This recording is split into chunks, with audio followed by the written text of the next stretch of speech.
তারা যদি অপরাধ করে থাকেন অবশ্যই তাদের বিচার হওয়া উচিত। যে সাংবাদিক দোষী, যে সাংবাদিকের হওয়া উচিত, পানিশমেন্ট হওয়া উচিত।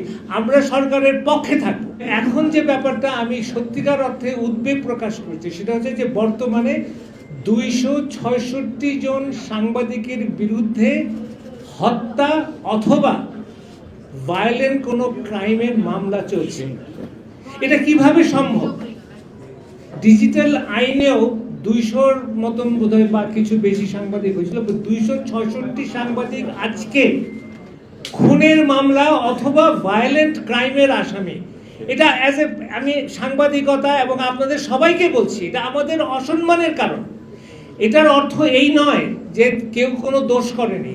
দোষ করে থাকলে তাকে সঠিকভাবে মামলা করে তাকে শাস্তি দেন, এবং তার সাংবাদিকতাতে আমরা কোনোভাবেই তার পাশে দাঁড়াবো না যদি সেই সত্যিকার অর্থে সমাজের বিরুদ্ধে বা এই আগস্ট জুলাইয়ের আন্দোলনের বিরুদ্ধে তাদের অবস্থান ওরকম থাকে। কিন্তু আজকে 6 থেকে 7 মাস হয়ে গেছে তারা এই মামলায় পড়েছে। আজ একটা কদম এগোয় নাই ইনভেস্টিগেশনের ব্যাপারে।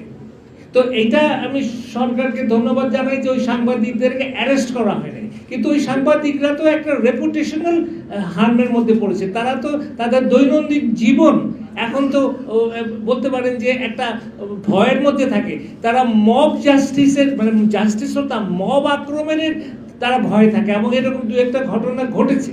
আরেকটা কথা, এই মুহূর্তে 13 জন সাংবাদিক জেলে আছে। আমি আবার বলি যে তারা যদি অপরাধ করে থাকেন অবশ্যই তাদের বিচার হওয়া উচিত। কিন্তু আজকে 8 মাস 7 মাস ধরে তারা জেলে, কোনো বেইল তারা পাচ্ছেন না, তাদের কোনো আইনি প্রক্রিয়া চলছে না, তাদের বিচার হচ্ছে না। তাহলে এইটা কি চলতে থাকবে? এবং এখন যে মামলার যে প্রবণতা, আপনি 100 জন 50 জন 20 জনের বিরুদ্ধে মামলা, তার মধ্যে একটা সাংবাদিকের নাম ঢুকিয়ে দিল।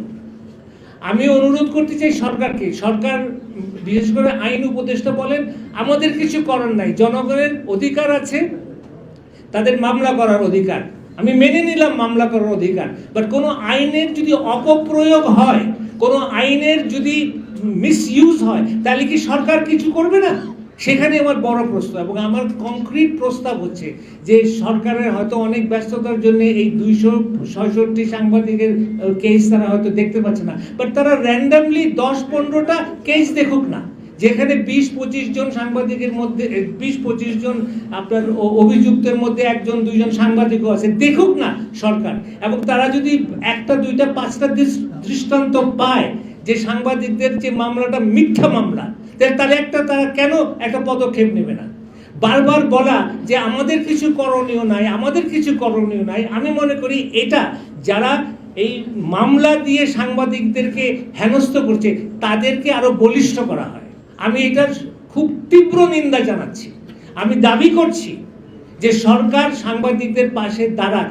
যে সাংবাদিক গিলটি, যে সাংবাদিক দোষী, যে সাংবাদিকের হওয়া উচিত, পানিশমেন্ট হওয়া উচিত।